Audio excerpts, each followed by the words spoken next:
tu parlais ma okomi petit père. Bapesa moi l'osso avec caméra. Papa Kisi Mungo avec caméra. Tiens, des alakatins. Quand on bapesa ta famille na bango, et c'est bachaka caméra. Ini distraction, distraction. Azalaka kuluna lelo akoma bâtisseur. Aboya distraction. Asali bilanga, asali baban, Johnny Kabamba, abeti milolo. Mais yo comme distraction na kata ba ministre. Tous les gars 20 millions détournés. Natamo c'est les morts, c'est les boum boum. Basangi bekola malonga. Distraction. Yango John Kabamba alobia. Toboka batrapo ba parti politique. Tobola Yamboka. République démocratique du Congo. Mboka Nangai. Lizungi Toboyi Jeme. Longo la caméra. Ouais.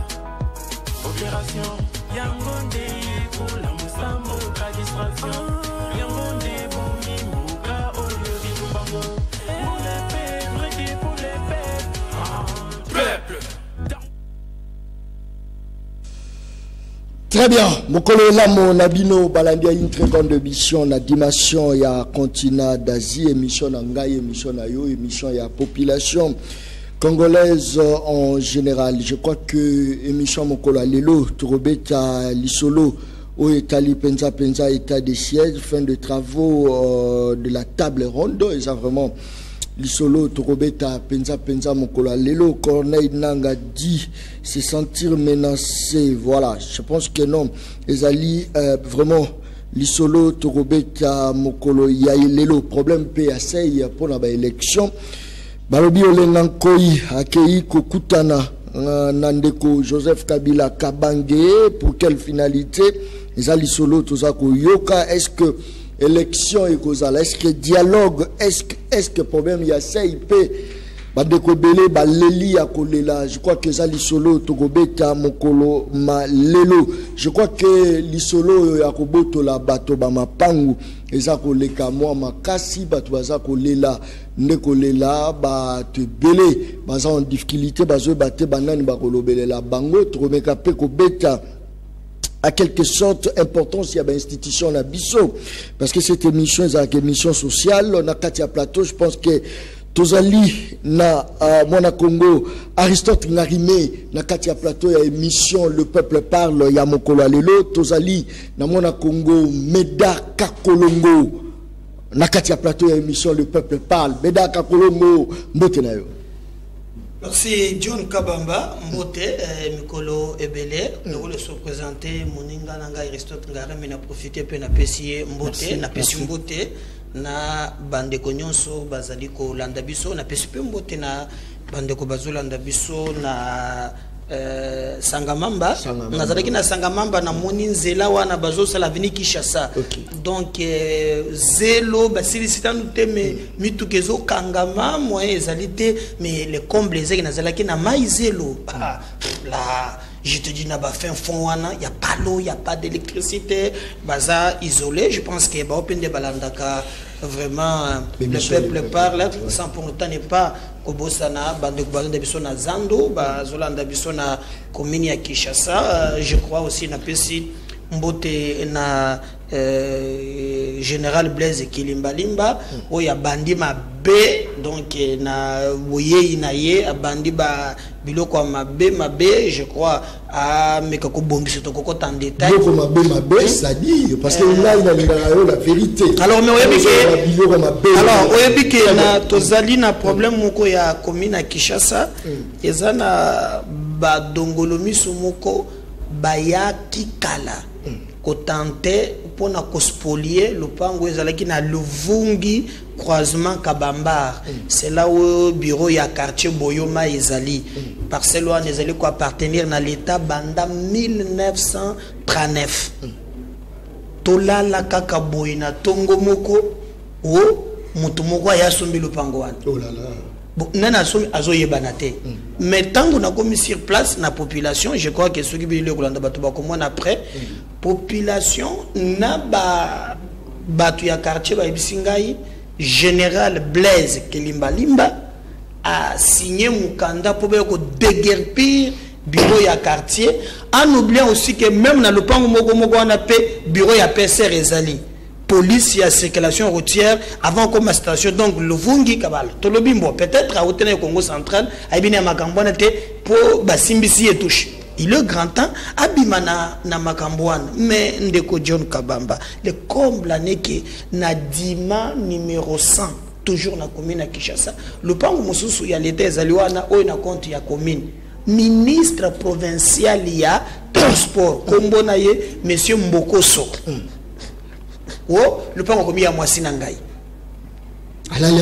et komi ya mwasi na ye Mbokoso fandaka na kimbanseke donc ya ko spolier mapango ti kuna te makase na ye la mika na commune na Kinshasa na dima numéro 100 ba chef de quartier ba tuno so bakoloba na nino donc ezali kamoko toko telemelango makasi je compte to l'émission toko développer yango sans pour ne pas aussi oublier mayoyo ministre provincial ya sport d'ailleurs toko solonaye kala mingi te abengi ngai bon ngai nazana makambo na bango kuna te je lui ai dit o ezali vrai ce que au moins place yo ozana yitaga terrain moko ya ndbole ezalaki wana tango gentilina bukaki bato na zando amemi bato baya kokota na terrain wana baokipaki terrain wana alors du coup bakongole pe bazalaki wana bakoteka ba biloko na bango na ba maison na bango tango gentilina tinda administrateur kombo na ye monsieur Didier Lola na ministre provincial monsieur Paulin bayokani balongola bakongole nyoso bazawana bawo bazana ba contrat bawo yoto kolongo tozana ba contrat na biso tangu ba monike contrat ezali ndeko John balala kaka boy na tongo banda kunyonso na tongo bakuti moto nyonso eziki et tangu eziki bango balobimbo dans ce cas là comme biloko biso eziki anatata enquête salema bo permettre biso tozonga prototongo bo tonga nanu te mais tangu na kiti sur place on me dit que nous avons des ouest africains, bawara, baibisi bango keme, posolo kambongo pam, place il y a 200, ngana pesi 1000, toko kote place to tongi bino bobongi. Nde maintenant ba komi ko sala ba manœuvre. Na lobi na tando ika on na lobi quelque part, na soli na tongo on kalamingite ministre benginga na bisa gete problème, na problème na yote. Tout est ba congolais besoin de bisika na bango, yo longwa na nzela ya ba ouest africain. C'est rangé derrière. Il a promis que le ministre a coupé sa avantage dans l'expatrié ou les nationaux. Selon Makamboile, que puis moto ne tombi ba magasin na bango. Un moto moko un peu suspect.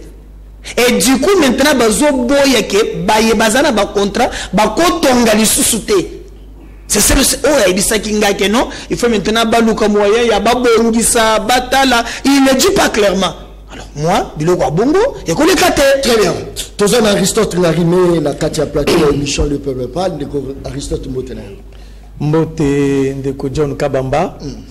Merci ndengo ya mbinga Zulelo. Nalobara toujours émission na yo Le Peuple Parle. Oyo ponanga izala lokola peuple, comment fonctionnaire. Nazo matricule la peuple congolais. Pe sanga matricule. À chaque fois, benga l'émission, il faut na ya koloba, na ya ko échanger. Merci ndengo bengi singai, na pe simbo te pe na ko débattre nangai, mais dans Kankolongo, na pe simbo te na bande kutuba ko nangai, mais sika bazomi surtout na province tanga bazuele, pa isa ngai ki chaîne za ko ndati kuna na sepeli. Mais ya liboso na za de plus en plus l'impression comme si Congo est commis prison à ciel ouvert. C'est-à-dire ba commis ko réduire de plus en plus liberté d'expression à Badou. Tina so ngana yo boy ba tiko kanga journaliste Peter Tiani aza confrère na yo azali na ligne éditoriale ezali connu na chaîne en place azali libre ba mouvement na ya loba oza ko kanisa parce que c'est un citoyen congolais mais à ce moment précis Peter Tiani ba tiko kanga ye ba policier ba des gens lourdement armés ba zuye ba wakisi na katia dupe ba kenaï. Donc, si vous voyez dans une démocratie et que comme Kokanga plus journaliste, dans la liberté d'expression, dites-vous que nous avons une démocratie, nous avons une dictature. Parce que les journalistes, ils ont à l'obaka, à sa vérité. Et c'est là que vous avez tant que Kokanga Mounoko est journaliste, qui est intimidé, qui Peter Tchaniwana, ou que nous avons en prison, ils allaient tout simplement la dictature comme qu'on s'installer, la liberté d'expression de sauter, qu'on se met terreur. Ngana zoa plus de 150 coups de téléphone jour chez Ribon Kenda Koufa. Bato abenga de partout.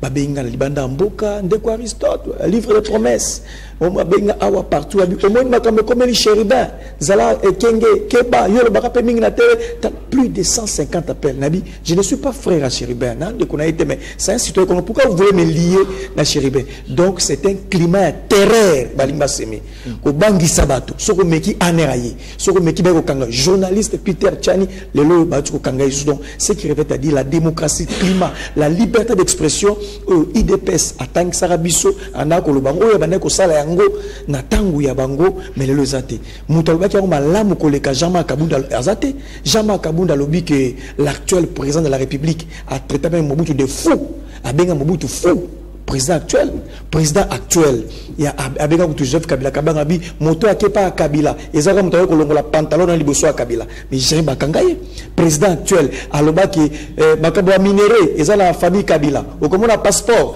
famille Kabila ba entreprise famille Kabila Jérémy batuna ya ko lakisa biso ba dossier ba pièce oye azonga na famille Kabila Bakangaye te ba discours yo passe na yo yes ko ta comme la pouvoir yo passe na parce que ba ko instaurer état de droit yo sozo lo baona eza quand même ba diffamation eza ba injure parce que so qui ba lobi ke ba injure ezalate ba tia nyonso na place nango il faut que ça la différence il y a langage ezalate il faut que ça la différence entre injure na dénonciation politique quand quelqu'un vient dénoncer la dénonciation citoyenne un citoyen peut dénoncer un citoyen peut voir que bakabozo ke malamu te a dénoncer bozo ka la contexte bo ka ta ba injure donc l'actuel président de la République Makambo Loba pour na Joseph Kabila Kabange si Kabila n'était pas un démocrate il allait faire la prison l'actuel président mais la question aussi que ce régime a fait mieux que votre régime c'est faux je vous dis le constat le plus patent Nazu Peter Tiani journaliste Bakangie dans quel domaine bakobi sabiso basali malamu balati sarabiso kufa achebea balati sarabiso et ubongo lelo bababo ya kolata kufa ya cheribo kende pwani bazoba kolata yango pona nini bazoba kolata kufa ya avocat kufa kina demain bazoba kolata yango pona nini donc ce qui revient à dire régime est comique réduire la liberté d'expression na moni Corneille Nanga yekutu mutabimisa ikombo ya Félix Tshisekedi na munoko président ya CENI mutabimisa ikombo abimisa ki kombo abi celui qui a gagné les élections s'appelle Félix Tshisekedi Corneille Nanga azana en exil accueilli n'a parlé même pas bah Amina Bisso bah Jimmy on les arrête bah Bisso tozali sous écoute qu'on la de gauche à droite donc la liberté d'expression n'existe plus en RDC Félix Tshisekedi avait fait un discours qui a côté liberté d'expression état de droit mais c'est le contraire de tout ce qu'il a dit dans l'opposition donc Peter Tiani là où toi tu es la ligue bello au moroso dans l'émission je te soutiens tu es un citoyen sérieux et responsable. Tu ne fais que dénoncer. Il n'y a rien de mal à toi. Merci pour ça. Le Bapé n'a fait la spoliation et le Guané connu de trop de maman maraîchère. Belé bazar au lela. Monika kalala la muka saina bilangala. Monika kabatuba ye oh non moura fardese. Bablo moi belé ça peut belé. Batu oyo bazanga monokwa kuluba.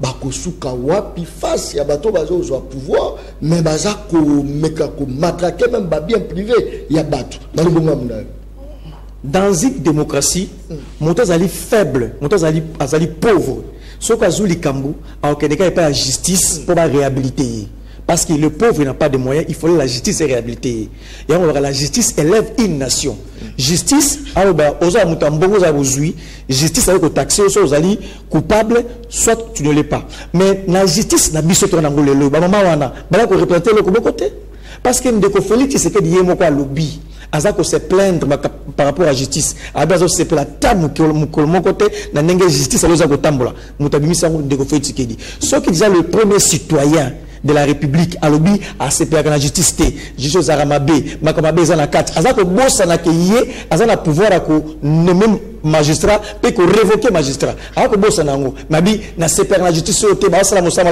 mais musama la muté bon mama oyo akosala nini tamba ko botole mabele nayi akende pas nani parce que c'est la justice de faire réhabiliter et protéger mais cette justice là ils allaient décrire par M. Félix Tshisekedi avec la justice Mabé donc ils allaient laisser pour compte nous condamnons ça. Nous ne voulons pas voir la République des hommes forts ou soit des hommes faibles, mais nous condamnons en même temps, nous disons il n'y a qu'une seule solution, c'est la justice qui peut rétablir orphelins, to veuve n'a pas droit naïe. C'est la justice qui peut dire toi tu as volé, toi tu n'as pas volé. C'est la justice qui peut que ça mutunda connaître dans document au grand complet. Mais ce n'est pas ce que nous a promis avec le régime de M. Félix Tshisekedi. M. Félix Tshisekedi, s'il n'a pas fait pire que Kabila, mais il n'a même pas égalé Kabila Malam. Donc, s'il n'a pas copié, mais il n'a pas innové, M. Félix Tshisekedi. Donc, place au Lingland de Félix Tshisekedi. Il a coupé la barrière Nabino. Il y a la barrière à mon côté. Au fond de mon réfléchir, quand c'est comme au Lingland de Félix Tshisekedi, on va réfléchir. Kobanda Tongo 10 0 au monate. On va Lingland Félix Tshisekedi côté. On va réfléchir. Là, nous allons canon. Et là, on a ça Lingland Félix Tshisekedi. Et là, on a Lingland. Non, je te dis, entre bisous. Non, c'est entre nous. Au fond, on n'a pas d'enfant pour résoudre. J'ai pas compris. Là, Lingland Félix Tshisekedi. Et là, on a ça bien mutu congolais. Et là, on a que congolais Lingland Félix Tshisekedi. Au fond, on a 6 heures. Kokambana 6h, 10h, merci beaucoup. Aucun social. Merci beaucoup. Aucun sécurité. Très bien. Merci beaucoup. Merci beaucoup. Je crois que actuellement Aristote a la raison. Atalelo ni aroling la Félix azomonate. Atalibo insécurité na est boma bablomo ebele atalibo banzeleza ya kobeba atalibo na wenze population sokolela makasi malobonga munayo. Bon, il y a Liboso, nakanisi na yoki bakangi Peter Chani. C'est quelqu'un qui est d'abord to zaliko partager naye balien to benga naka. C'est quelqu'un onga na yebi le lote. C'est kingana kosenga ya Liboso ezali ki ba garantir droit naye ya liberté, il y a défense, c'est défendre, et aussi ngai na lobaka toujours ngabaka ngai na ebi pasi ya biloko wana. Je ne peux jamais encourager que likambo ya bongo et salima, mais au contraire eloko ngai na ko senga ezali ke to luka par quel moyen makambo matambola correctement. Alors ce qui y a na boloko, on va gagner quoi? Mais ce qui ba grief oyo balobi ki bali ko reprocher leye eza ya solo. Tout le monde en réalité que ezali ya solo azana droit ko se défendre. Mais manière pe ya bokanga. Yango na solo bawana tozela. Mais nayoki Aristote alobi o na parmi ba moyens o esali ke bakangela ye makambo nyonso babandaki ko reprocher na nini entre autres il a dit balobi famille Kabila Chéribin azo sangisaka ba makambo. Moi j'ai pas compris pourquoi amemeska makambo nyonso balobaki na famille Kabila eza lukuta to eza solo. Parce que alobaki balobaki makambo bakosi eza faut to eza solo.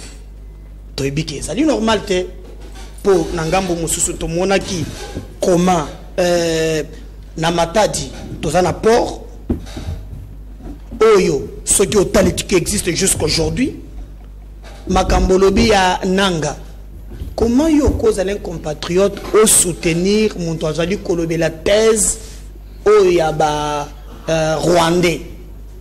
Il confirme bien que l'armée Nabiso FDLR Azali na armée Nabiso na Katanga à moni garde FDLR Azali eza pona kolobani eza correct te. D'où biso tozolo makie na lolenge makambo ezo tambola un vrai patriote a kokité ko soutenir thèse one, parce que quand les Rwandais nous agressent alibia liboso ezali que non na mboka na biso tozali na ba comment ils appellent tozana ba FDLR au basé sur place. C'est comme ça que Rwanda a trouvé cette alibi. Alors Kananga déjà a lobby que yo soutenir cette hypothèse. Moi je pense que ezali anormal. Un vrai patriote ne peut jamais couper ça. Il doit amener na sali raccordement moko na makambo ya Chéribin. Vous savez, moi nazo linga bato ba loba mingite autopsie salami parce qu'il a fait allusion Chibeya Chéribin. Quand vous avez na moment Chibeya Koufaki totikala komona te mokolo moko oyo bino bosenga ba enquête o batu alibanda baya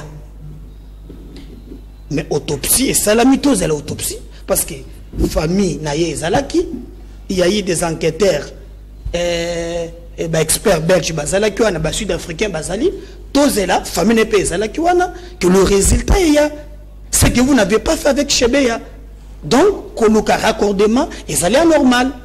Donc on attend pour nous toyeba et je l'avais si bien souligné que pour nous mutu oya kozala impliqué dans liwa ya chérubin oyo ozotanga Nicolas Platon de l'heure ou de près quel que soit bornaye on ne peut jamais au bon moment parce que la vie humaine sacrée c'est Dieu qui nous donne cette vie, il a la capacité de le reprendre à quand il veut, pas un individu. Vous voyez? Alors koya koloba le Kambouana et Zali Kopé ça se passe mais d'une manière générale moi je pense que Ngari me azangi occasion à se taire au moins c'est-à-dire quand il dit qu'atali le colo atali nase à mon até sika mon côté à côté kolingue mais na seki c'est la Félix na seki bo soki oke na mama yombolelo o tikaki ba nyawo ezobi mako na ta hotelemi wana bon olabaki ko teke gratuité na deux provinces ndengolo baki bo solo lo tali yango. Non, tout y a que la politique de démagogie. Pour nous, nous pensons le plus important. Ezali Oyo, Ezali Koleka, l'essentiel, Mbokanabiso et Kendelibos. Très bien. Je crois que Michel Leleux a vraiment émission, il y a un cadre, je l'ai dit bien avec précision. Émission Moko Europé, ça vraiment apport Morobo, il y a bien ma Kassi Koleka. Très bien. Je pense que non, Tozali, avant na Pesa Maloba et pas ndeko Aristote Ngarimé, Tozala ndeko Jonathan, Mwele Aoutsoko Melabiso, Mona Kongo Motena. Mbote mona mboka kabamba, mbote na bakongolais nyonso bakozwa libakuto pendingisa kolanda biso na banzela ya le peuple parle TV et même il y a ba chaîne partenaire na yo. Mbote pe na bandeko na juna bango libakuto pendingisa ya kosolola ekolo lelo. Mais yambo isingi na ngai te napesa mbote na bakongolais nyonso bazalo ba victime ya bokambi ya mabe ndeko Antoine parce que bokambi na ende memi mawa bokambi na memi kolela bokambi na memi occupation ya Bunagana na pesi bango makasi na pesi bango mbote baza na biso na motema pamba te tango to déverrouiller article 64 na décembre wa to betara lisolo ya gestion ya IDPS na ba sous-traitant na union na passé.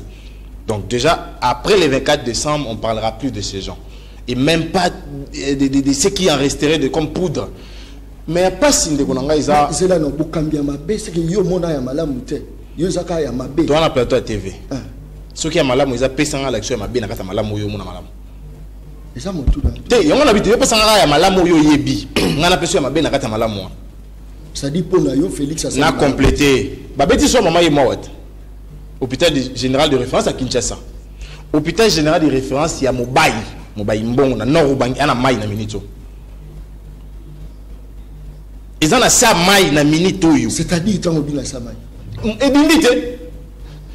Donc pour te faire comprendre qu'on ne peut pas parler de 1% sur 100% et s'enorgueillir. Au cause de la fierté alors que sur 100%, 1% dans ma lame, vous bêtez, non. La RDC avait 11. Aujourd'hui, nous avons 26 provinces. On sous-entend qu'on a 26 hôpitaux de référence. Si on a bâti sur nos lois sur les ETD, la commune n'y a pas d'hôpitaux de référence. La commune n'y a pas sur les ETD. Il faut émergence. Ce qu'on a dit, maman est mon gars pour la commune à Gombe. Et tout le monde est lingua. On a été sur la partie de correction de Gossungangai. Mais on allait rester. Hôpital de référence, il y a même le voyage commence toujours par le premier pas. Non, on commence pas à viser après deuxième mandat et presque avait étendu. Joueur a bandi match l'intention qu'a la deuxième mi-temps a capable d'être. On tue le match au premier mi-temps. Oh, ce sont en solo. Babo mara match la deuxième mi-temps on est limité par dégâts. Ce qu'on a dit première année na Kangi Maboko, deuxième année na Kangi, troisième na Kangi, année à campagne électorale, on a dit bocha penti, bocha coulé. Non, on est sérieux là-dessus. Tous les condamnés qui sont fait auto-reprocher qu'il a de Aristote dans le passé. On devait cueillir les journalistes comme des malfrats. On l'a dénoncé. Mais aujourd'hui, je ne peux pas dénoncer, on a modération. On a modération. Alors qu'il y a 4 ans passés, on prenait de l'énergie pour ça. Peter a une adresse connue. Il a une entreprise connue. Il dit qu'on a mon bec aux kamba procédure lobby pour la quoi moto faut pas douter ça là. Non pas que nous par contre on a pété le mon bec oui. Mais tu le lobby non pour pas kanga moto faut un adresse n'est à la douteuse. Bon bah que non afin d'avoir pièce à la lemba na boum. Non moi pas Peter Chani. Identité l'info ça les sa kokoso comme on a Chani to pe Chanira non mais la minute au biso to be comme on est Peter Chani et consort. Pourquoi on va la prendre et puis la passe à Moussala. Vous traumatisez et les personnels et même les colocataires. Policiers en tenue militaire. J'ai vu la vidéo et je me suis dit, mais on va arrêter qui là? Un Tanganda ou on va arrêter un journaliste? Et curieusement, on condamne avec modération. Non, il faut toujours condamner. Les mal restent mal. Les mal restent mal. Pourquoi? Parce qu'ils ont la mal et à Mouindou. Ils ont la mal et à Pembe. On condamne les mal. Donc moi je pense que les lots, tout cause énergie, terre, le bâté, le co non, on doit condamner. Et moi je condamne cette arrestation avec la plus grande des énergies. Pourquoi? Parce que lorsqu'on l'a invité pour la première fois, comme citoyen respectueux, il fait quoi? Il envoie son avocat, il arrive sur place, et la personne qui a émis l'invitation, et personne pour l'auditionner. Mais répondons à cette question-là. Donc moi je pense que... Donc moi je pense que les lots, réalité est ça que on peut bien critiquer, mais en restant objectif. Et c'est le travail que nous faisons. Merci beaucoup. Attention qui m'a condamné dans les mal restent les mal. Il faut tout quel problème parce que et ça la moi qui était très bien. Le Aristote Narimé, état de siège, fin de travaux de la table ronde. Est-ce que la situation va aller dans le sens de rencontrer la préoccupation des populations de l'Ituri et du Nord Kivu? Merci Mona Congo John Kabamba. Yozali moto ya peuple. Ozalaka na peuple longo. Ndeko John Kabamba tikana ebisa yoko état de siège oyo ezali échec.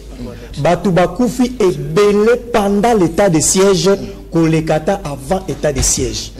Ba ONG, ba société civile, ba salebiso rapport moko, il y a plus de 6500 personnes bakoufi pendant l'état de siège.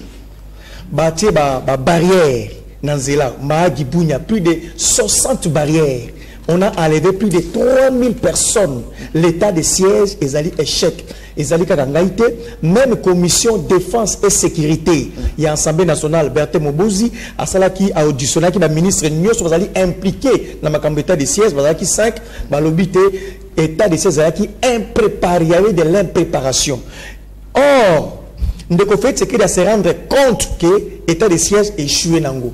Aller et place à ordonnance na Pamba à ordonnance à bako signer en gros pour abroger état de siège mais à celle biso table ronde pour Mosolambongo et Kinda n'a démontrer combien est-ce que et bimi pour la table ronde.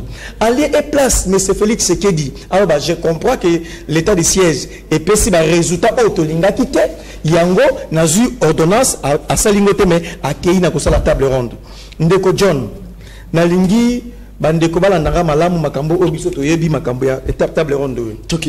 Table ronde ozomona oyo ezui plus de 600 participants. Bauti partout na deux provinces baé 600 participants pour passer la table ronde. Ndeko John Kabamba. Mbongo oyo ba défalqué pour na ko sala table ronde, on aurait dépensé 4 millions de dollars pour na ko sala table ronde. Tala ba répartition nango. Il y a liboso pour le logement il va participer à la table ronde par nuit, donc par nuitée 350 $. Il y a Moutoumoko à la chambre d'hôtel 350 $. Deuxièmement, restauration 100 $ par jour. 3, communication que sur un téléphone 50 $ par jour. Billet d'avion aller et retour 600 $. 5, transport en ville pour circuler par jour 100 $. Collation per diem, il y a chaque participant 1000 $ multiplié fois 4 jours. Donc au total, il y a 600 participants. Donc ce que vous savez, bah calcul soana, au comment on a mutu moko et ayaki na table ronde, un seul individu a coûté à la République 8300 $ américains. Manque à gagner pour la République. Mais ezali ko sakana mbongo l'État, un seul individu a participé na table ronde et basala kiawa pour l'état de siège, un seul individu a coûté 8300 $ américains. Ce que vous 8300 $ américains multiplié par 600 participants et puis sur 4 980 000 $. Donc on a perdu plus au-delà de 4 millions, on aurait perdu plus de 4 millions de dollars quand on a la table ronde au Salemi Awa na Kinshasa pour 3 ou 4 jours. Aller et place à rejoindre papier na bic qu'on signe ordonnance pour mbongo et bungate mbongo za conserver ba pesa ngo ba enseignant ba pesa ngo ba médecin ba pesa ngo ba fonctionnaire ba baksa même ba soldat ou ba policier mais ba sali table ronde au mbongo à l'état et bimi ebele. Donc ceux qui mangana ko loba ba contredire ngai Sama Lukonde asa la communiquer Sama Lukonde asa la point de presse a expliqué combien ça coûtait à la République la table ronde au basali pour l'état de siège. Ce qui revient à dire que l'état de siège est qui échec moko ya munene. Comment expliquer l'échec ya munene? Rapidement pour la journée. Est-ce qu'on y dit que en plein état de siège, ba groupe de rebelles, et botami pendant état de siège? Alors que qui a l'objectif de éradiquer l'état de siège, éradiquer plutôt le groupe rebelle, éradiquer la zone d'insécurité, mais dans l'état de siège, le groupe et le groupe autodéfense et makasi. C'est très grave. Au moins, la province de Ituri, il y a 5 territoires. Territoire à Mahagi, territoire à Aru, territoire à Djougou, territoire à Mambasa, territoire à Irumu. Na territoire 5 ezalia territoire moko komi bazuango ba miliciens à Kodeko komi siège na bango. Anabi territoire à Djougou et komi siège ba miliciens à Kodeko alors que tout ça état de siège. Donc état de siège ezala qui est là comme mal préparé, mal conçu. Ozu RN 27 Bunyana Mahagi et 185 km. Il y a une semaine passée, les miliciens à Kodeko ont récupéré un go. Donc c'est très grave. Donc plus de 70% en bongo ozaki affecté pour l'état de siège et qui est détourné. Ce n'est pas moi, c'est la commission défense et sécurité. En grosso modo, ce qu'il faut retenir de l'état de siège, c'est là qui est erreur, c'est là qui est raté, c'est là qui est mal préparé, c'est là qui est mal conçu. Donc Ndeko Félix, c'est la résolution. Bazongi Saba civil. Nabokonzi. Donc, Ndeko Félix, c'est qu'il a une ordonnance. Il a signé ordonnance à l'état de siège. Il a civil na poste. Si quoi a mis solo, il a un militaire, il a un enseignement, il a notabilité, il a la moussala, il a place à formule autozoatio. Donc, comment est-ce que Motobimba makambo nyonso asala ke simba raté na biso na pona ndako ça l'exercice komanda 7h tu 24h na lukatelo ko moko na ligande ko feti kedi exact na zo merci beaucoup. Je crois que Régie ce que les mains ezali prêt, je pense que tu rebalances on va juste après Motuna na Zotuna de Komeda Kakolongo. Y aura-t-il la rentrée scolaire dans les zones contrôlées par le rebelle? Est-ce qu'il y aura-t-il la rentrée scolaire? Malobo, on a bon, je crois que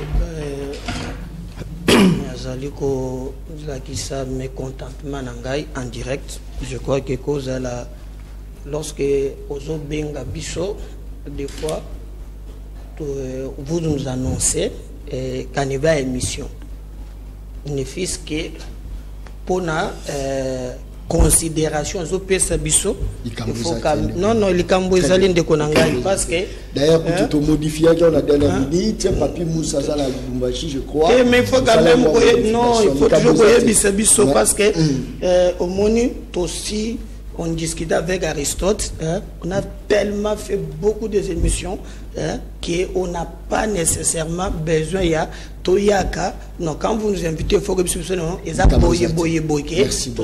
non, c'est quelque chose, je dis que c'est préparé, c'est fait, s'il y a ça, je ne suis pas content à donc je ne suis pas content, alors je peux dire que c'est pas correct. Merci. Quand il y a une émission, tu bandis, une émission, la fait, au salut malice, oh non, tout ça au côté, c'est pas correct. Je sais comment tu opères, ce n'est pas, c'est pas correct. Et là, je suis pas content. Bon, qu'est-ce qu'on va dire? Il y a des entités qui peuvent n'avoir rebelle. Ce que nous demandons, c'est que notre armée d'ailleurs moni balobi bazongisi vidéo moko yakala otomoni le monsieur comment il s'appelle encore Willingomba. Alors nous avons aussi bien dit on a parti na biso que tu ne peux pas compter n'appui ezali ya EAC et à autres na mona ki lobby on a recruté 12 000 bazalaki na chiwewe. Donc il faut ba équiper bango ba pesa bango makoki po bana batanga malamu na landa ki paramo koko tuko azola lobby mais ba déplacer na ruchu bazongi ko na pour un problème sécuritaire oyo ezali ko daté ya lelote bien que ezali mais nous pensons que le gouvernement sala makoki po ete bazonga na ba espace wana surtout que bana nyonso zela bao bazana biseka ba rebelle ba occuper na o mususu bazaba na ba le gouvernement asala makoki po ete a récupérer territoire oyo ba conquérir na ba Rwandais wana. Est-ce que avant élection sur Kimia et Kotikuna est-ce que tu vois le échec total pour la région? Bon, le problème sécuritaire ezali problème il y a même ce qui est 1 centimètre kaka pour régime tu me pour des Congolais ata ce qui est 1 centimètre ya mabele na biso et cause la na bapaya isengeli ko bunda mais na tuko lobana aristotango to bandaki awa ce qui est le problème sécuritaire ya mboka na biso est complexe il y a na makambo belezo kota na katiwan il faut maintenant qu'on cherche ba solution pour mettre fin ya libela. Alors qu'est-ce qu'il faut faire? Il faut en armer moko ya malamu si Olanda qui chef d'état-major tué le bagin dengin tout en armée ata okosoli na tongo na Rwanda basiba yebi yango armée oyebi makambu nyonso ça kuna la plupart des mixage na ba brassage. Alors maintenant processus au bazui il y a tomoni bazo écrité ba congolais bazala bien formé ba pesa bango manduki ba futa bango le lenge longo bani ndé comme ça to kosili ce défilement likambo ya sécurité c'est pas un problème qui date d'aujourd'hui mais il faut kosili ça yango et moi je pense que schéma oyo bazu eza malamu parce que liboso ezalaki ce que eza bongo okomona ba Rwandais ba kamati ba koti armée après dialogue ba kotani ba musu ba intégré. Mais pour le moment, je pense que Tokoki Kokende et Tina Souka. Mais Namoni Ndeko Ayawa à lobby, il a utilisé mes mots même na moi dedans. Mais moi, je me pose toujours la question. À lobby que tu dénonces kana bango natan ya Kabila. Moi, j'ai fait des émissions avec lui. Si Félix Aza président, dernière na Canal Kin, lui défendait que Kabila. Quand est-ce que hier azolo na oto bandi ko dénoncer ce qui est ailleurs na koya bato ba changer à tout moment. Moi j'ai fait des émissions avec lui ne défendait que Kabila. Même quand Félix a commis président tout ça na Canal Kini Jacques colonisateur témoin lui ne défendait que Kabila. Mais quand il dit oh makambo yo to bando bosango na ta ya Kabila nde tozolo balelo banda quand c'est à peine que au bandit. C'est pas un problème. Nous avons subi makambo bakangi Peter ngam tuna ko bisonde salak parce que moi j'ai été torturé par Aristote Bayebi. Et bolo konanga ya soka monto tikisinga azali akaji na Monisco na ipeke à l'époque toi tu défendais Kabila. Dernière émission nga na sali na yo na Canal Kin bazana Gombe kuna tu défendais Kabila. Mais maintenant si tu veux attaquer les gens hein mais Koko Saté tu dénonces qui nango moi nazana bomo au tiers Jacques Kalonji aw. Tu as défendu Kabila bec et ongle. Même quand Félix est devenu président au côté de la Canal Presse, à défendre la Kabila. Bon, ce qui est opposition hein, pour Kabila qui est en opposition. Mais ça là mais vous Koko Saté quand même dans un bon moyen que nous makambo te dénonce ça na Kabila. Toi tu as soutenu Kabila, moi j'ai fait des débats où moi j'ai critiqué Kabila, tu défendais Kabila, Natangi Barchive Ezali. Donc ce que vous avez ça là critique wana ya koloba mais quand même Koko Saté pour l'histoire pour montrer que non en réalité makambo toujours dénoncer na Peter tout dénoncer na Kabila té Donc vous avez soutenu ça. Peut-être comme Kabila qui est l'opposition, il n'y a pas un problème. C'est le choix le plus normal. Organisation de l'élection, ça, Ituri, ça, est-ce que ça va si, est-ce que tu trouves vraiment que ma partie va appartenir à la RDC sans Vous me reposez la même question à cause de la fierté minute mon côté. Les problèmes, je vous réponds, les problèmes des élections, même à ta élection est zappé. Problème, il y a sécurité dans le cannabis et bandit avec. D'abord, 94, ce qu'on appelle l'opération turquoise. Parce qu'avant, quand on a un problème, il faut que tu wapi, puis tu komi wapi.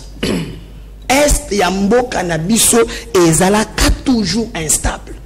Ce qui n'est pas motif à fierté. Et c'est vraiment que le gouvernement c'est la moussala. Mais qu'est-ce qu'il faut faire pour aussi les sangomba la moko?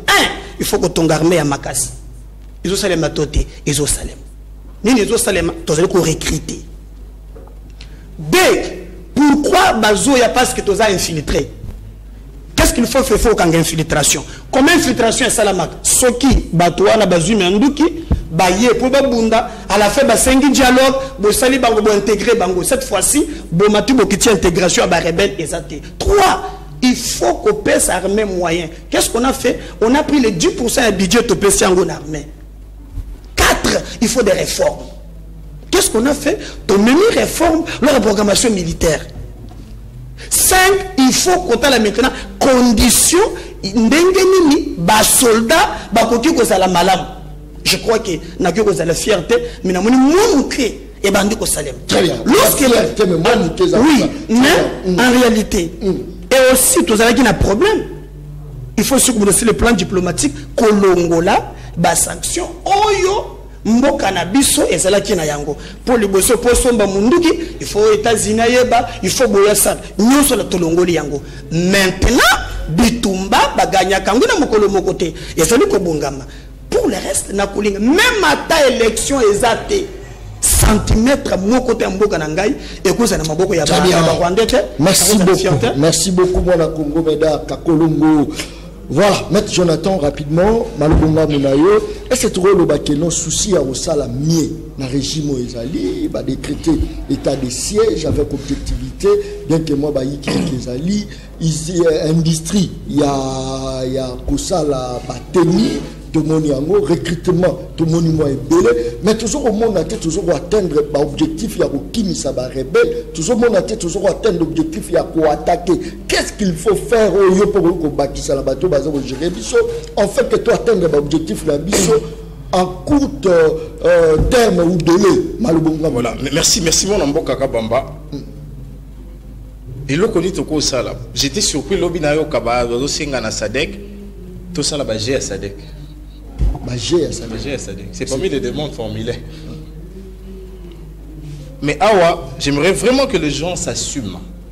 Et je l'ai toujours dit, je l'ai redit encore. Soyez à la moto moko.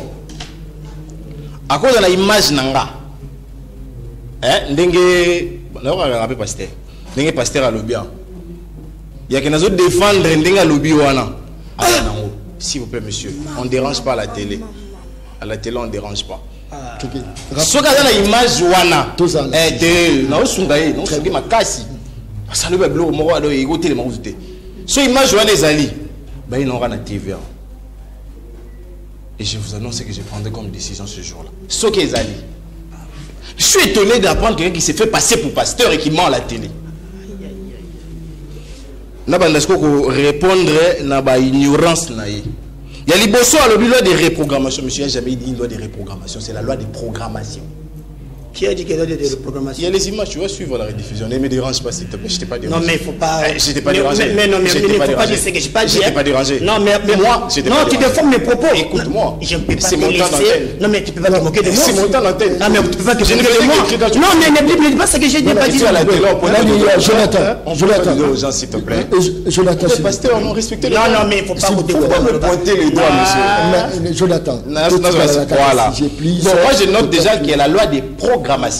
Et puis il faut dire aux Congolais que la programmation, c'est la loi qui quantifie l'essentiel du secteur militaire pendant une période. C'est ce qu'on appelle la loi des programmations. Qui a dit que les gens sont là du tout? on va encore plus loin.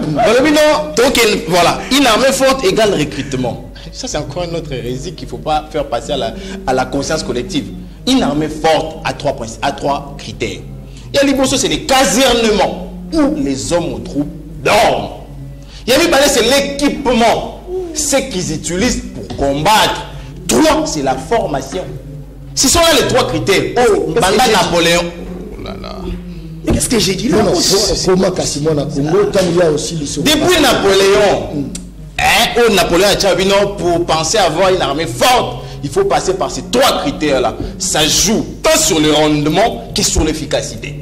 C'est écrit et c'est annoté. Mais pourquoi ma place on a faut recruter? Non, il a évolué. Non, non. Il y a pas s'il te plaît. S'il te plaît, très bien. On a évolué. Très bien. Tu peux bien recruter les hommes. Oh, bah, 6200 ans. Ils ont après, bah, dans la Kitona. C'est 12 000. Oh là là, monsieur, vous êtes bavard ici. À Kitona, nous a monté. Il y avait même une demoiselle pour la petite de Simba Kité. Il y a un groupe de gens qui sont à Kitona maintenant qui apprend à devenir militaire. Et ils sont moins que les 12 000 présentés de Kamina. Moi je donne des précisions. Les 12 là sont à Kamina. Et pas quand le général tu vas tenir à Siko. Il faut nous éviter ça. C'est un débat politique. Il faut écouter l'autre. C'est beaucoup plus respectueux, beaucoup plus élégant. Tout le monde est sur la table ronde.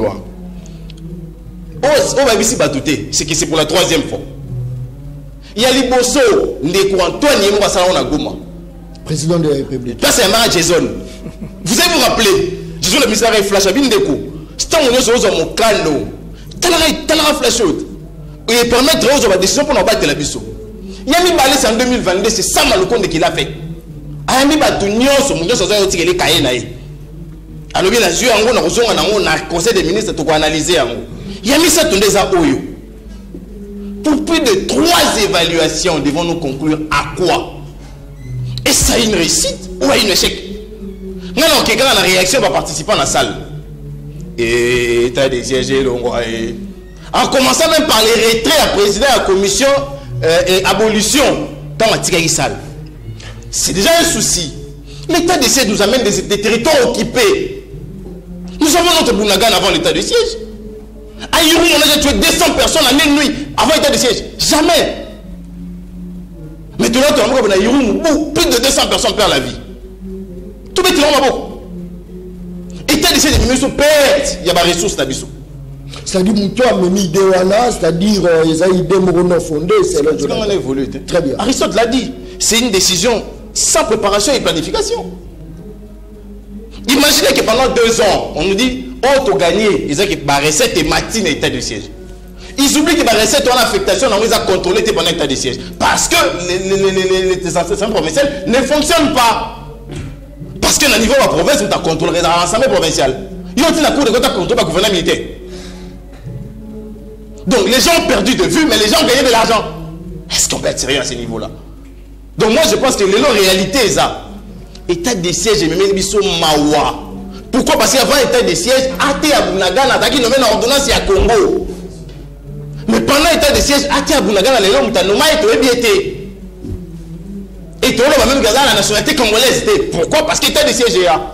C'est relié, même les policiers na biso kuda na village na bazate même ces gens-là donnent le meilleur d'eux-mêmes. Très bien.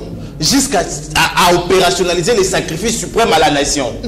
Mais mon tour est-ce que dans la concrétisation, il faille que tu aies des cas dans l'état de siège? Très bien. Êtes-vous pour les élections ou encore les dialogues? Rapidement. Et puis la bandela ngo lisusu. Ce qui famille politique nangai. Motomo va le bien dialogue ngana na yeti.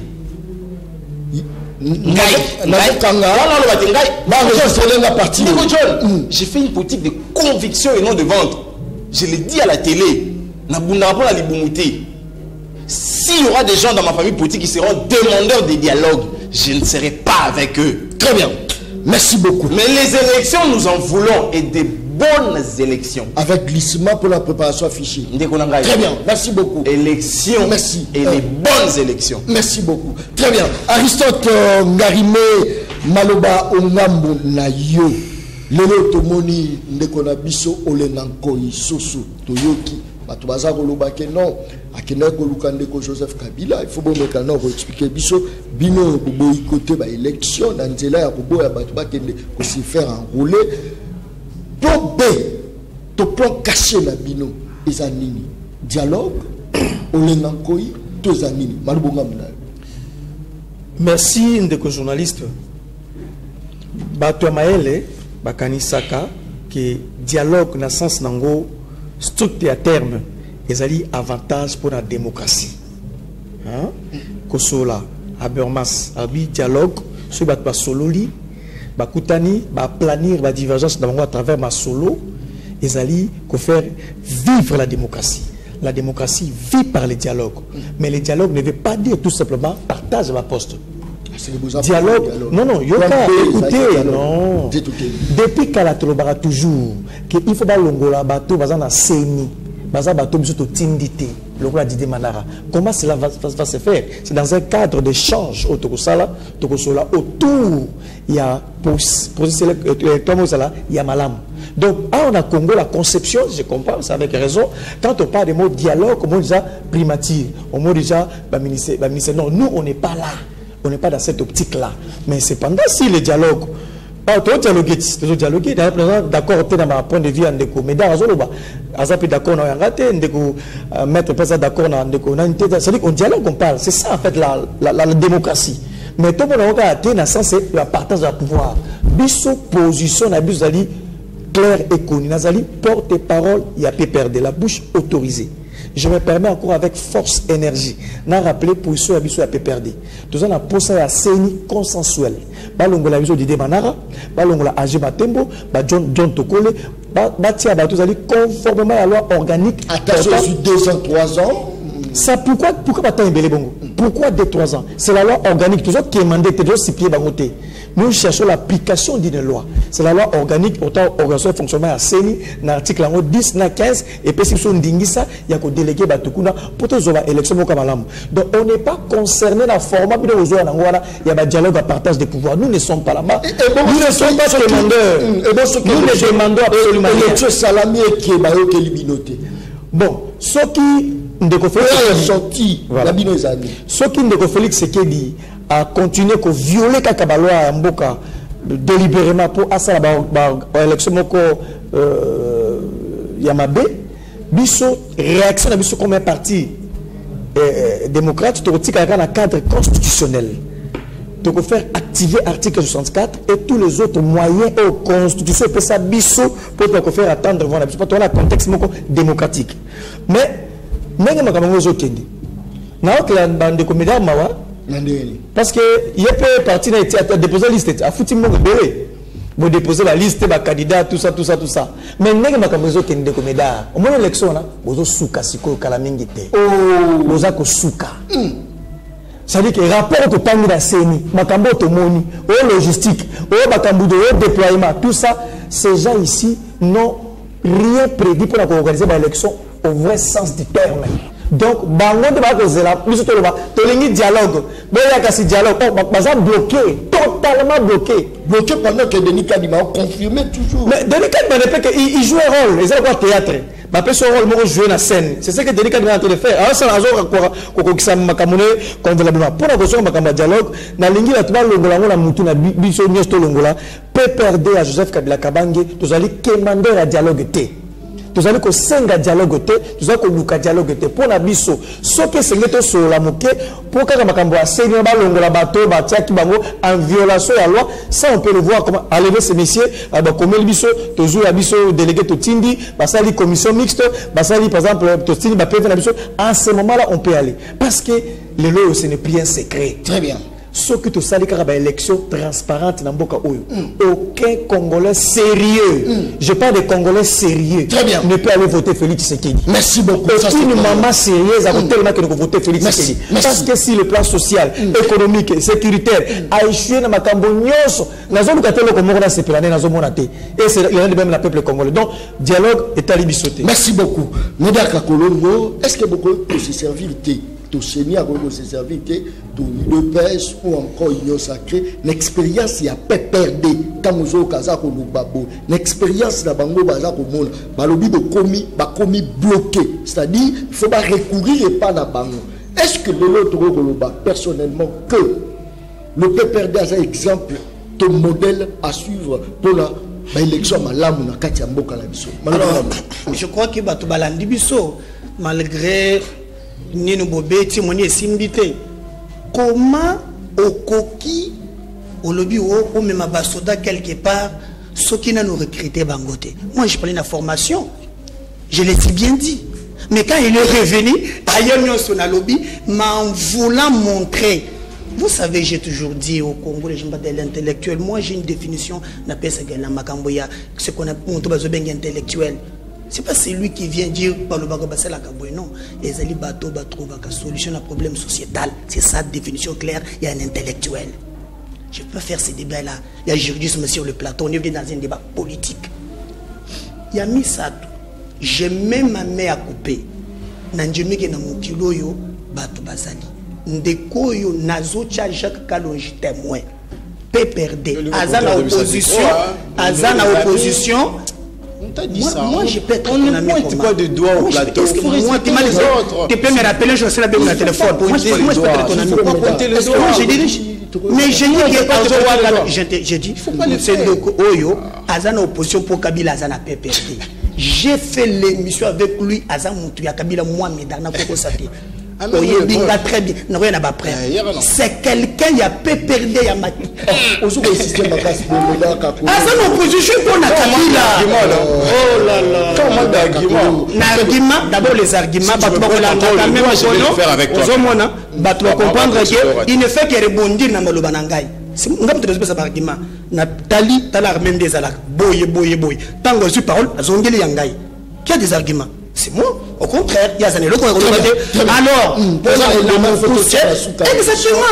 exactement. Je connais un certain kabiliste.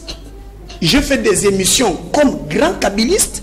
Na lundi, monsieur Zagina, Canal Presse. C'était Jacques Kalonji. Kanda Yende, Kabila Zate. Soit il y a déversé Kandawana. Kanda Moutema. Aujourd'hui, c'est le Gabon pour Nani. Nous Kabila Gendete. Merci beaucoup.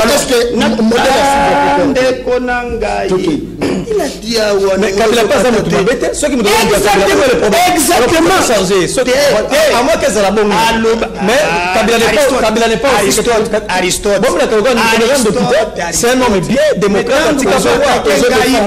Kabila tika pouvoir. C'est un modèle. Est-ce qu'il y a un lobby qui est alors Poya lobaki na ibandeli ke biloko to bundisa ki na tayaka nobite yo bundisa na Kabila te yo zalaki na Kabila ozana opposition pour Kabila zana opposition mabe na seleza wapi ulandi mettre na yo c'est un problème na yo kiwo na makambo ya Sadek tala lisusu lorsque ozoya ba kotisi yo après na bulu beta boy na Sadek yoka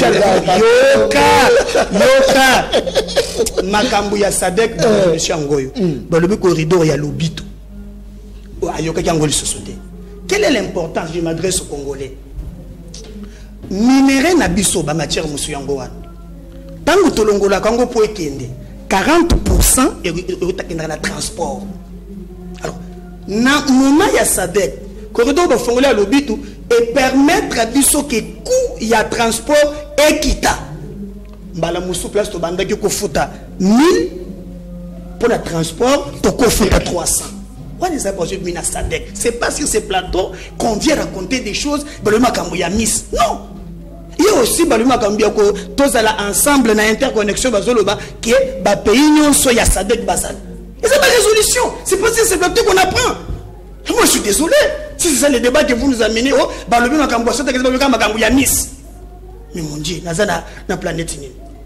Moi, je peux vous dire, sans mâcher le mot, ndeko, toko kende na dialogue te, ngari mazozela yango. C'est élection. Dialogue te. Merci beaucoup. Merci beaucoup. Merci beaucoup. Comme le quand les autres parlent, merci beaucoup. Merci beaucoup. Très bien, Médard Kakolongo, je pense que tu as cité moi élément à descente Yandeko. Médard Kakolongo, mais dans 30 secondes, tu as déjà cité mon Congo, Ponayo, ndenge toujours au Kende, aux Arumon Ndengenini. Tu pousse à kaka élection, qu'est-ce qu'il faut faire? Ça peut proposition et bien pour population à la Nango rapidement. Oui, pour une personne sur la thématique avant. N'a pas un papier na babique dans pleine émission. Non, s'il vous plaît, c'est pour que tu comment? C'est pour que tu saches la recherche. Ça c'est pourquoi. Et tant que nous avons le bas, il faut qu'on l'endaye au mot. Et monsieur Zali, il a la rediffusé. Ngai awa, n'habite sur la miss. Donc si on doit confondre G et miss, ni on doit comprendre. Pour G avec la miss. Et alors la programmation, leur reprogrammation. Ce fait ça la réalité. Les basiques, on ne maîtrise pas. Et ce sont ces gens-là qui vont diriger demain. Touye n'a pas résolution, s'il vous plaît. S'il vous plaît. La conférence, il y a un chef d'État à Sadek, il est à 3 volets. Je vais encore enseigner. Il y a des bossos, ils ont un mode d'ouverture. Et ils ont un bilan, il y a un moto, à Zakiwana. Deuxièmement, il y a un moto à Koti. Troisièmement, les questions urgentes va traiter. Et puis après, sous-commission et Botamagi Nakati. Ça, on ne connaît pas, on veut apprendre ici. On saute sur les résolutions. Mais lorsque les deux ont pris parole, qu'est-ce qu'ils ont vanté? Est-ce qu'il y a eu habité cela? Est-ce la biso? Est-ce qu'il y a habité cela? Na bandé les sous. Sogi Kaka, soi-disant pasteur, abimisi émission wana. Pas soi-disant. Non, je n'ai jamais été là pour consacrer qui Nazaraki. Nazaraki était pas consacrer. Mais n'ayons pas pasteur. Ngai, Nazaraki. Non, moi je n'étais pas là. Moi je n'étais pas là. Merci beaucoup. Rapidement. Non, s'il vous plaît, rebondir. Vous allez pas délibérer dans la chérie de aux andiments. Les gens ont délibéré des corrections pour la DS. Laisse-moi évoluer, laisse-moi évoluer. Laisse-moi évoluer. La question de la spiritualité. Mais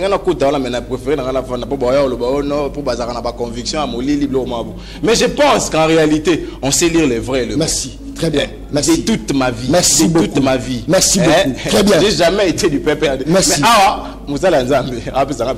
Merci beaucoup. Merci beaucoup. Très bien.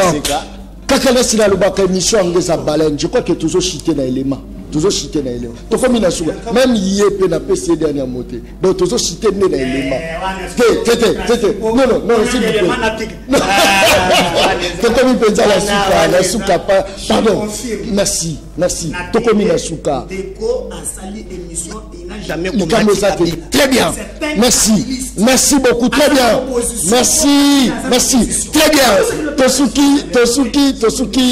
Tosuki na élément ya terrain, je pense que bandeko belé o barozala penza na ba problème na ba ndako na bango bo contacter poto kita penza na terrain poto meka kolobele là. Je crois que toujours chité na élément to komi na suka. Merci beaucoup mona Congo Ntimba la musala kitoko sali ndeko Nzuzi Mbala. Merci beaucoup na pesi no merci. Matondi to suka na élément to komi na suka. Merci et bye. Merci.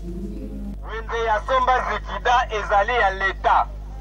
Tokotika soki mokete individu ateka espace oyo. Ngai oyo naza koloba na bino nazali chef du personnel ya ministère de l'intérieur et sécurité na commune ya Kinshasa. Toboyi vente oyo esalemi awa. Toyokaki ba mama boleli. Bolobi ke bokoteka wapi. Yango tosengi na bakonzi tozana honorable oyo alingaka bino atiki pe bino te. Peuple, Daron Bako, tu parles ma au commis petit peuple. Daron, Bapé, ça moi l'osso.